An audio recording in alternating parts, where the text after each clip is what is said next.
Hello everyone. आज हम देखने वाले हैं एल नीनो क्या है। एल नीनो और ला नीना और नॉर्मल साइकिल क्या होती है, नॉर्मल एनसो क्या होता है। तो इन सब चीज़ों के बारे में जानेंगे। ठीक। अच्छा, वैसे इनके ऊपर काफ़ी वीडियोस बन चुकी हैं, तो मैं क्यों एक एक्स्ट्रा वीडियो बना रहा हूँ, क्योंकि मैं इसमें इसके कॉज को एक्सप्लेन करना चाहता हूँ और थोड़ा इंट्यूटिव सेंस देना चाहता हूँ कि किस तरीके से एल नीनो डेवलप होता है।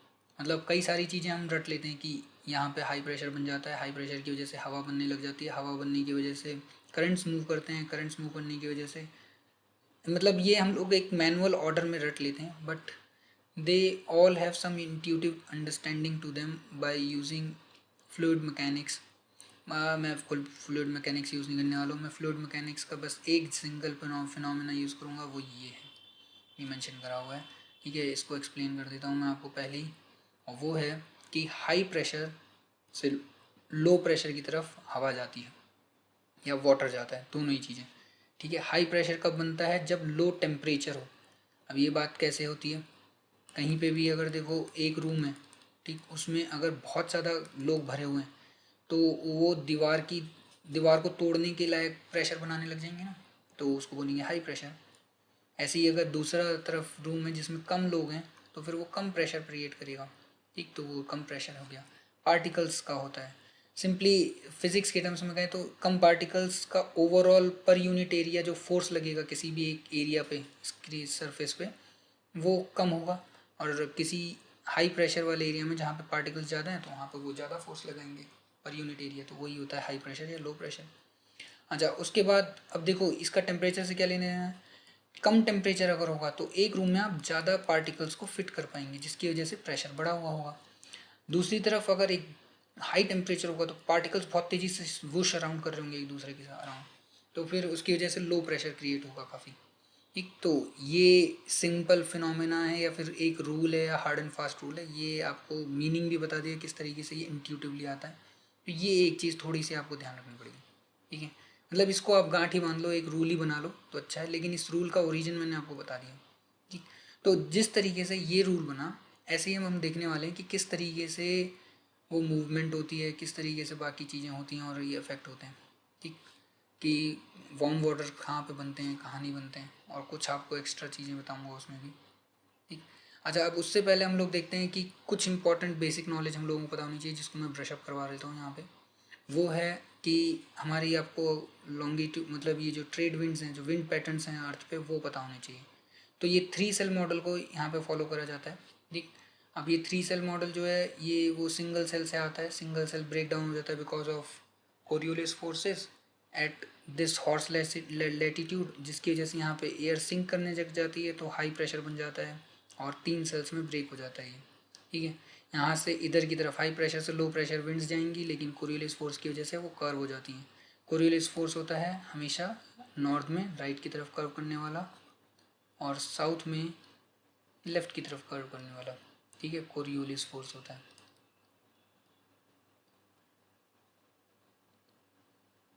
ये हो गया कोरियोलिस फोर्स, तो इसकी वजह से ये ट्रेड विंड्स बन जाती हैं। अब ज़रा देखो, ये ट्रेड विंड्स को मैं इस फ्लैट मैप पे प्रोजेक्ट करने की कोशिश करता हूँ। ठीक, तो अब आप देखोगे तो ये हमारा इक्वेटर है, बतना ऊपर नहीं, इक्वेटर, इक्वेटर कहीं यहाँ कहीं पे है। ठीक, ये इक्वेटर यहाँ कहीं पे होता है। अब इक्वेटर से नॉर्थ ईस्ट ट्रेड विंड्स हैं, वो इस तरीके से आती हैं।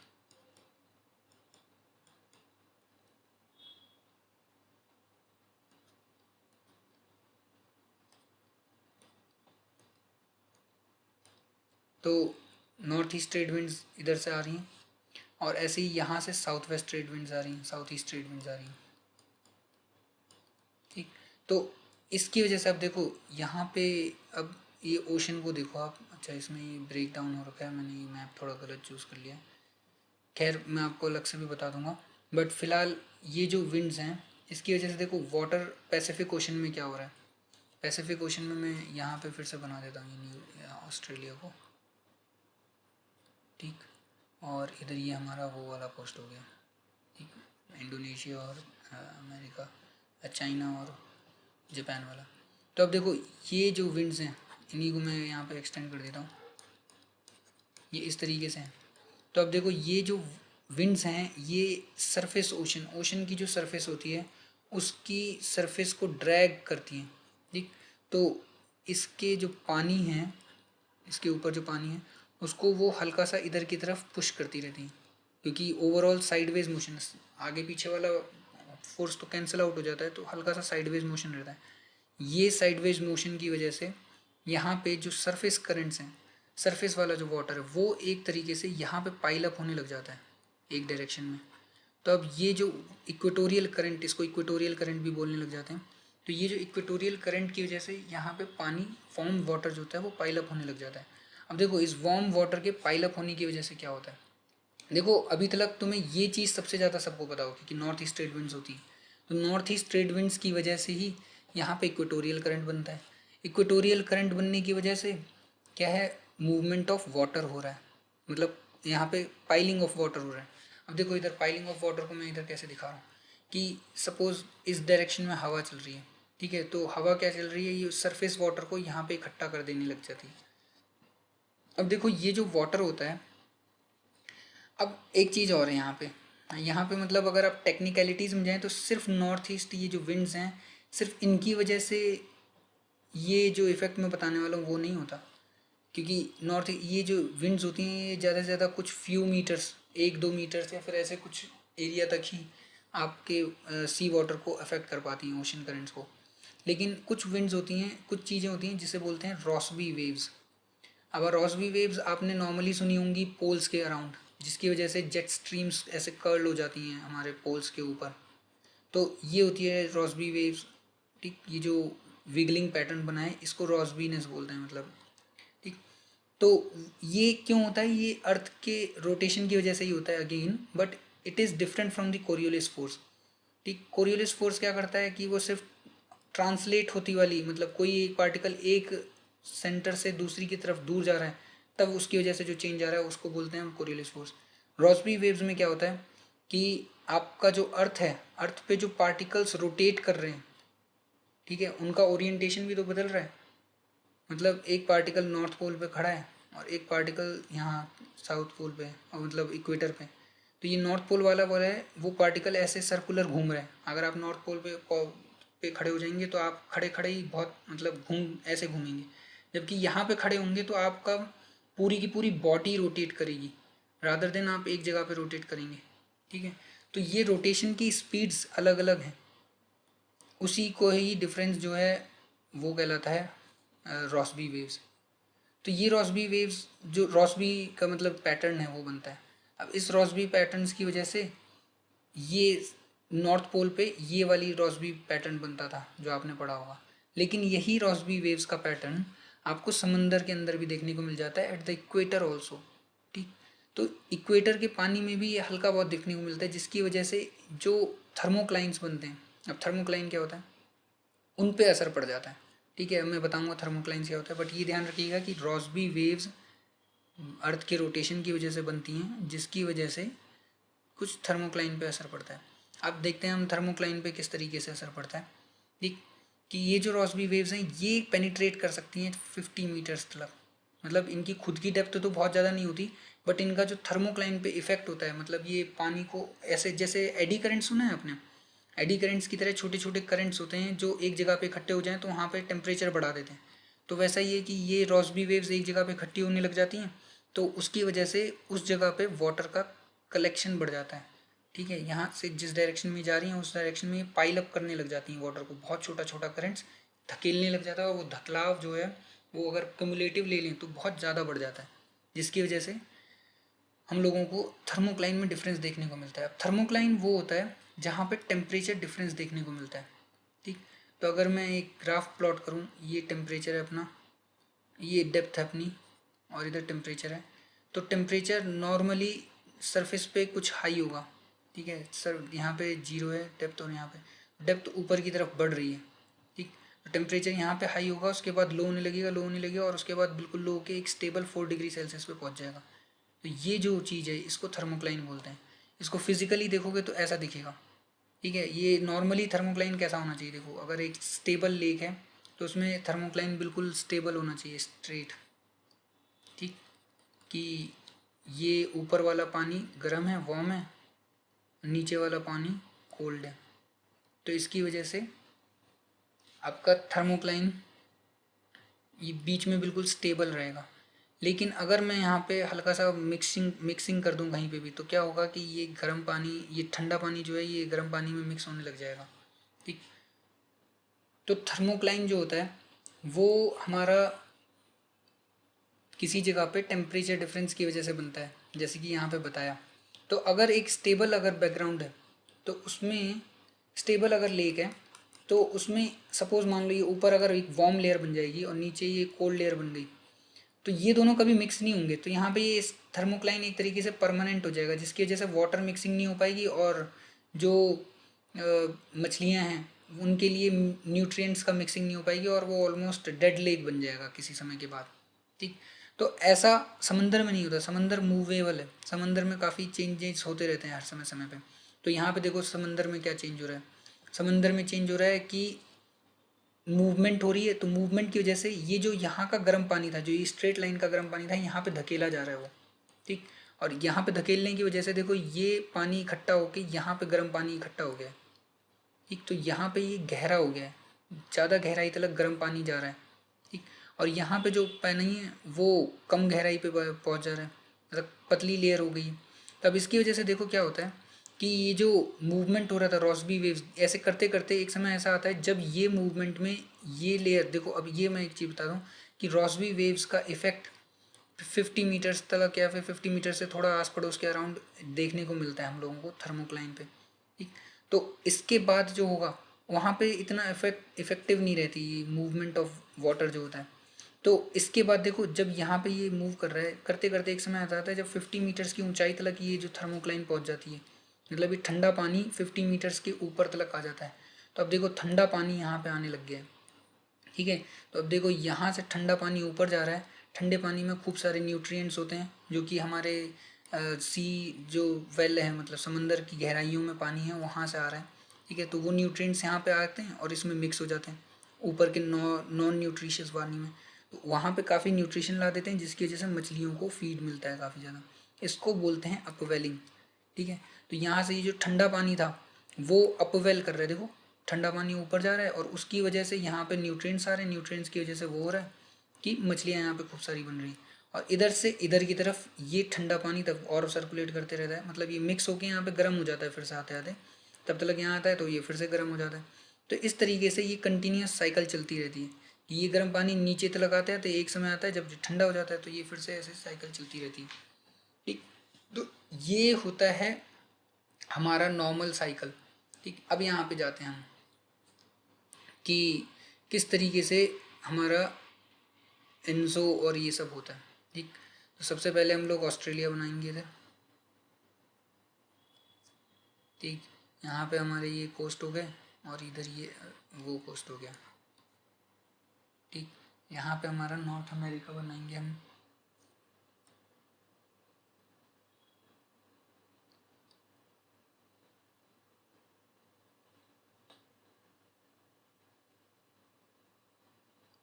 ठीक।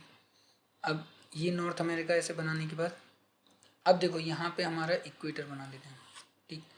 अब इक्वेटर में बनने के बाद ये नॉर्मली क्या साइकिल हो रही थी, नॉर्थ ईस्ट विंड्स आ रही थी, ठीक। इसकी वजह से यहाँ पर वार्म वाटर पाइल अप होने लग जाएगा। तो इधर वार्म वाटर पाइल अप हो रहा है, ठीक। वार्म वाटर पाइल अप हो रहा है तो यहाँ पे क्या बन रहा है, हाई टेम्परेचर है। हाई टेम्परेचर मतलब लो प्रेशर है, ठीक। यहाँ पे लो टेम्परेचर है, ठीक है, कोल्ड है। तो कोल्ड है तो लो टेम्परेचर है, लो टेम्परेचर है तो हाई प्रेशर बनता है इधर, ठीक। तो हाई प्रेशर से लो प्रेशर की तरफ हवाएं और चलने लग जाती हैं। तो ये एक तरीके से फीडबैक लूप बन जाता है कि नॉर्मल केसेस में। तो this is the normal ENSO cycle, normal. अच्छा अभी नॉर्मल तो है लेकिन एनसो क्यों बोल रहे हैं इसे, ENSO, ठीक। तो इसको बोलते हैं ऑसिलेशंस है इसका नाम एक्चुअल में, ठीक। तो एनसो का फुल फॉर्म होता है एल नीनियो सदर्न ऑसिलेशन, ठीक। अब यहाँ पे आप कहेंगे कि ऑसिलेशंस क्या होती हैं, तो अभी मैंने आपको ये जो ये थर्मो इंक्लाइन का साइकिल बताया, इसमें आप अज्यूम करो ये उल्टा बना दिया है। ये थर्मो इंक्लाइन में हम लोग अगर इसको कनेक्ट करेंगे आप डायरेक्टली इससे, मतलब फ़िलहाल के लिए मानिए कि अज्यूम है कि ये कोस्ट ऑस्ट्रेलियन कोस्ट है, ठीक है, और ये पेरूवियन कोस्ट है।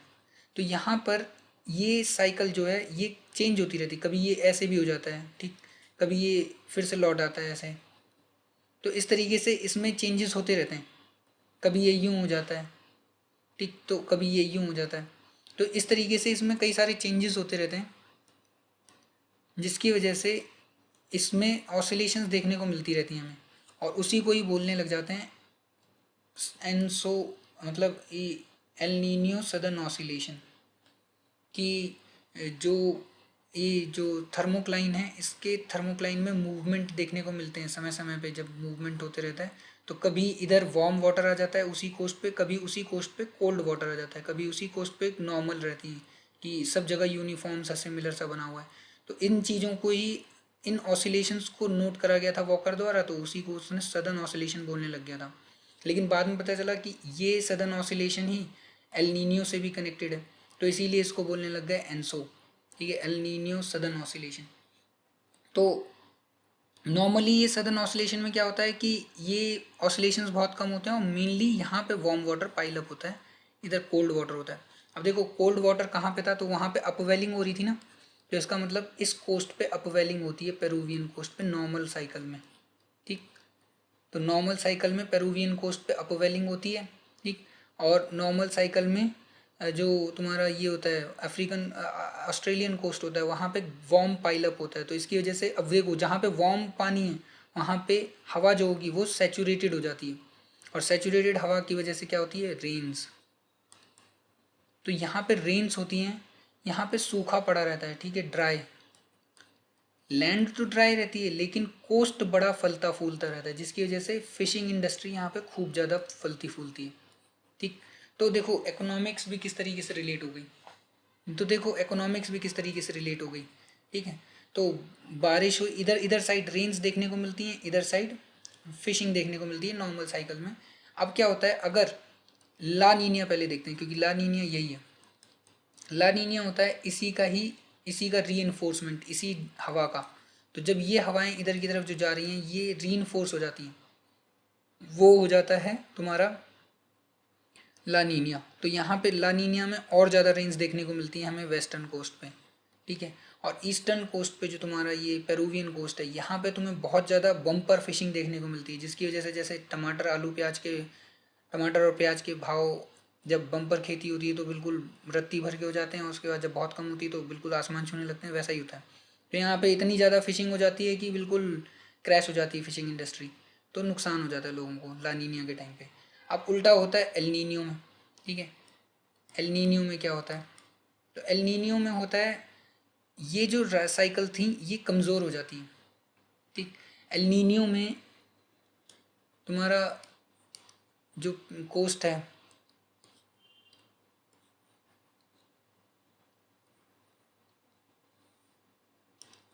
तो एल नीनियो में यहाँ पर हाई प्रेशर बन जाता है,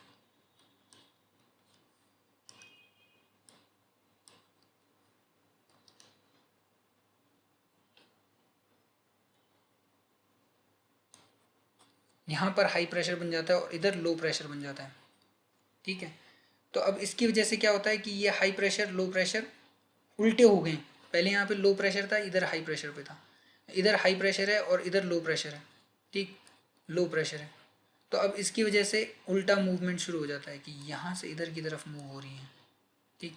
तो अब देखो गर्म पानी कहाँ पे जाएगा, लो प्रेशर पे कहाँ पे आएगा, लो प्रेशर पे गर्म पानी आ जाता है, ठीक है, यहाँ पे वार्म वाटर आ जाता है। वार्म वाटर आ जाता है तो यहाँ पे अपवेलिंग जो होती थी वो ख़त्म हो जाती है, क्योंकि देखो ऊपर अभी देखे थे ये जो साइकिल थी, ठीक, ये साइकिल ख़त्म हो जाती है क्योंकि यहाँ पे ये ऑलमोस्ट बराबर हो गया, ठीक। तो इसकी वजह से ये वार्म वाटर यहाँ पे ख़त्म हो गया, मतलब वार्म वाटर का कलेक्शन हो गया, तो यहाँ पे पेरू पे फिशिंग इनकी कमज़ोर हो जाती है, एल नीनियो में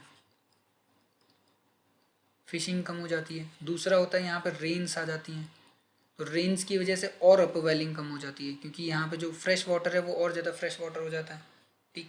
तो उसकी वजह से वो वार्म और फ्रेश वाटर रहता है, मतलब ताज़ा ताज़ा, rather than cold nutritious water from the ground, जो अंडर मतलब अंडर ओशन है वो। और इधर हाई प्रेशर होने की वजह से यहाँ पे रेंज ख़त्म हो जाती है, नो रेंज। ठीक, तो इसकी वजह से बड़ा दिक्कत हो जाती है यहाँ पे, तो यहाँ पे बिल्कुल सूखा पड़ जाता है। ठीक, तो ये तो हो गए इंटरनेशनल लेवल पे इफ़ेक्ट इनकी वजह से। तो मेनली देखो क्या हो रहा है कि ओशन करेंट्स में जो थर्मोक्लाइन है उसके अंदर ऑसिलेशंस आ रहे हैं, और उन ऑसिलेशंस की वजह से तुम्हारे टेम्परेचर्स बदलते जा रहे हैं, और मतलब ओशन करेंट्स बदलते जा रहे हैं और उनका टेम्परेचर बदलता जा रहा है, जिसकी वजह से उनके कोस्ट को रिस्पेक्टिवली उतना ही नुकसान या फिर फ़ायदा देखने को मिल रहा है। ठीक, तो ये तो हो गई 3 साइकिल्स, जिसमें तुमने देखा एक होता है एल नीनियो मोडी की।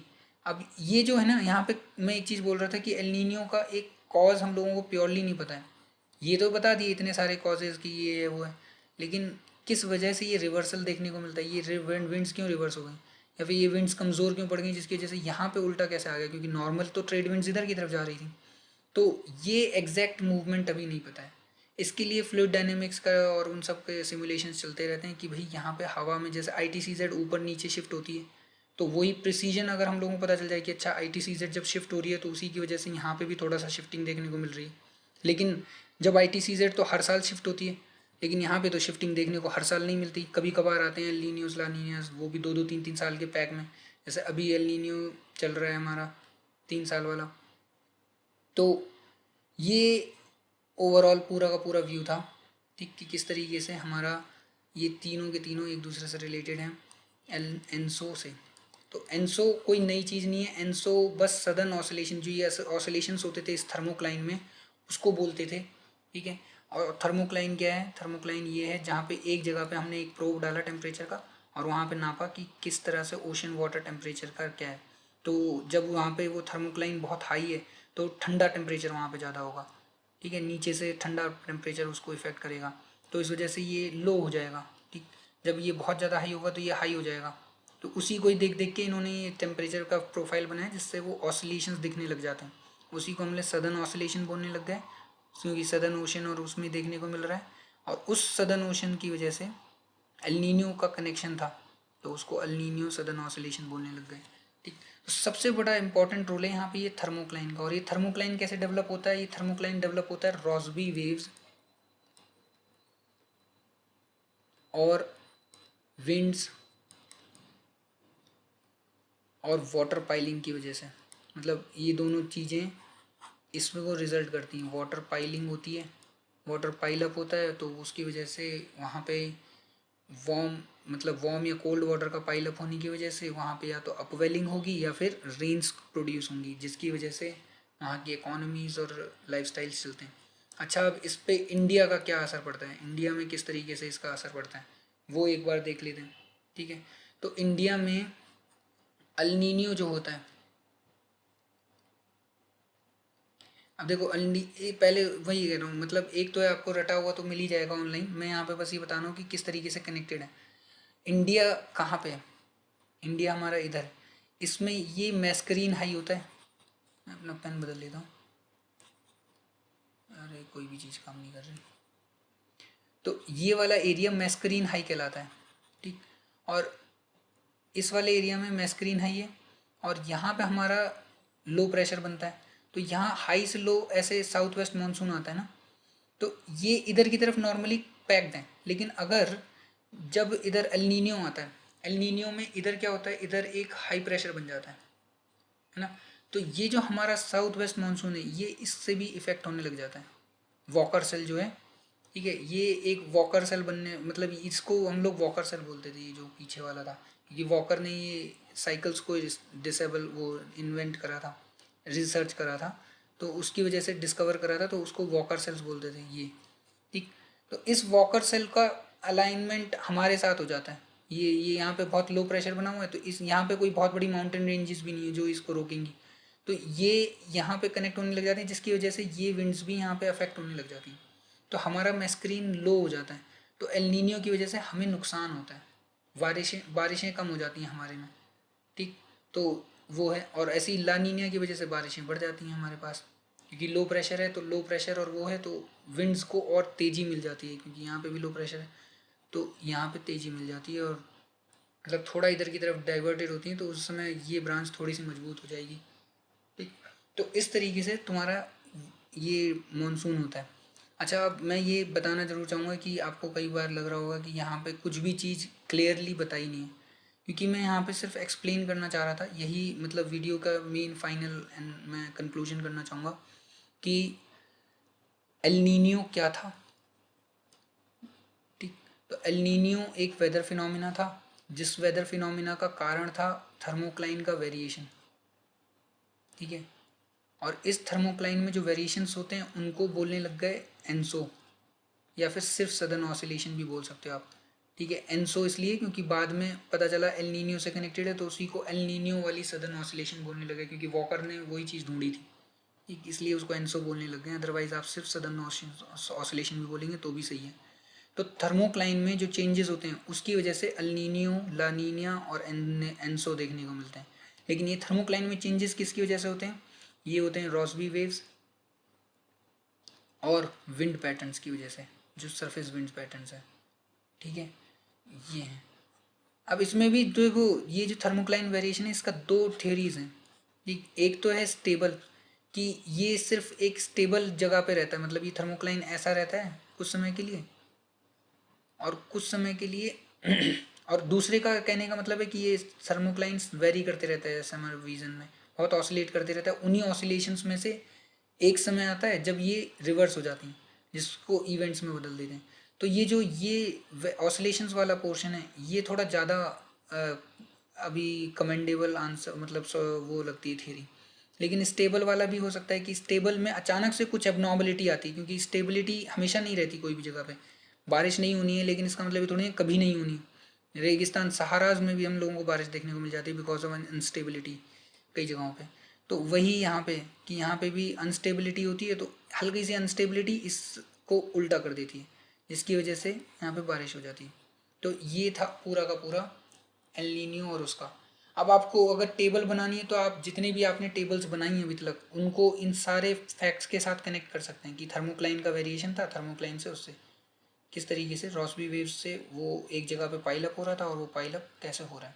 तो देखो, आपको एल नीनियो के बारे में अगर किसी को भी कुछ भी बताना है, या फिर आपको कहीं पे भी कुछ भी चीज़ पूछ दी जाती है, या फिर आप बार बार इसको रिकॉल करने की कोशिश करते हैं, या फिर कहीं पे भी रैंडमली कुछ भी बात बतानी है, कहीं पे किसी के सामने शेखी बगाड़नी है, किसी पेपर में आंसर करना है, तो आप किस तरीके से करेंगे?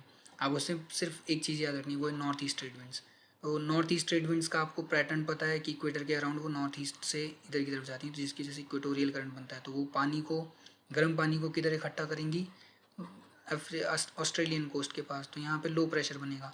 अब देखो, समंदर के रिस्पेक्ट में समंदर जो होता है, अगर मैं पैसिफिक ओशन को देखूँ तो पैसिफिक ओशन का समंदर का वेस्ट होगा उस ओशन का वेस्ट, उस ओशन का ईस्ट।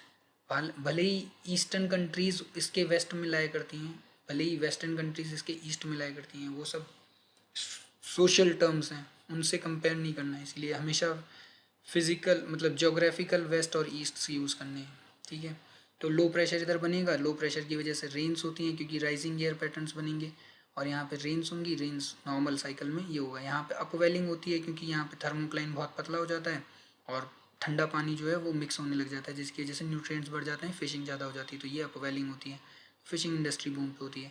अब देखो, नॉर्मली ये होता है normal cycle ENSO, southern oscillation, जिसमें थोड़े बहुत वेरिएशंस होते रहते हैं। लेकिन अगर ये ऑसिलेशन बहुत मैग्नीफाई हो जाए तो वो ला नीनिया में बन जाता है। ठीक है, ला नीनिया तब होता है जब यही ऑसिलेशन में ये चीज़ बहुत मैग्नीफाई हो जाए, तो बहुत ज़्यादा रेंज होंगी इधर, इधर बहुत ज़्यादा फिशिंग होगी, इसकी वजह से फिशिंग प्राइसेस गिर जाएंगे और पैरों की इंडस्ट्री फिशिंग ख़राब हो जाएगी। इधर रेन बहुत ज़्यादा हो जाएंगी तो उसकी वजह से बाढ़ें आ जाएंगी। उल्टा होगा, एल नीनियो हो जाएगा जिसमें हाई प्रेशर बन जाएगा, हाई प्रेशर मतलब no range on Australian coast, और पेरू में क्या होगा, फिशिंग बहुत कम हो जाएगी क्योंकि अपवेलिंग कम हो गई है, जिसकी वजह से भी फिशिंग इंडस्ट्री फिर से ध्वस्त हो जाएगी। तो दोनों ही केस में फिशिंग इंडस्ट्री बर्बाद हो रही है। यहाँ पे दोनों केस में लैंड पे नुकसान हो रहा है, या तो बहुत ज़्यादा रेंज से या फिर बहुत कम रेंज से। और बचा क्या? बचा इंडिया। इंडिया में देखो, लो प्रेशर जब होता है, ला नीनिया होता है, तो ये लो प्रेशर इंडिया के मैस्करीन हाई के साथ थोड़ा सा इंटरेक्ट करता है और उसकी वजह से साउथ वेस्ट मानसून को और बढ़ा देता है। दूसरी तरफ हाई प्रेशर को देखोगे तो ये हाई प्रेशर इस हाई प्रेशर के इन्फ्लुएंस को कमज़ोर कर देता है, जिसकी वजह से इंडिया में कम बारिश देखने को मिलती है। तो एल नीनियो कम बारिश करवाता है, ला नीनिया ज़्यादा बारिश करवाता है। इसका एक होता है मोडिकी। मोडिकी में क्या होता है कि एक वेरिएशन होता है मोडिकी, जिसमें ना इधर की हवा इन्फ्लुएंस कर रही ना इधर की हवा ज़्यादा इन्फ्लुएंस कर रही, तो वो बीच में रह जाता है, जिसमें सेंट्रल पैसिफिक ओशन में आपको मतलब लो प्रेशर देखने को मिलता है, जिसकी वजह से बीच समंदर में बारिश हो रही होती है और दोनों किनारों पे बारिशें नहीं होती। तो ऑस्ट्रेलियन कोस्ट पे कम बारिश होती है, यहाँ पे अपवेलिंग तो होती है बट कम अपवेलिंग होती है, जिसकी वजह से फिशिंग इंडस्ट्री ठीक ठाक ही रहती है, बट नुकसान ज़्यादा नहीं होता। तो मोडिकी में बहुत ज़्यादा नुकसान देखने को नहीं मिलता, बट ये ला नीनिया और एल नीनियो काफ़ी ज़्यादा मतलब डिज़ास्टर्स चीज़ें ला देते हैं। तो ये था पूरा का पूरा एल नीनियो एंड एनसो का कहानी। इसके बाद अगर आपको कुछ मतलब ये मीनिंगफुल लगा हो तो कमेंट्स में बताइएगा, अगर नहीं मीनिंगफुल लगा हो या कहीं पे डाउट लगा हो या फिर गलत लगा हो तो वो भी बताइएगा। और आखिर में थैंक्स फॉर वॉचिंग। आते रहिएगा, बातें करते रहेंगे, डिस्कशंस ऐसे ही बढ़ते रहेंगे। शुक्रिया, शब खैर, बाय बाय।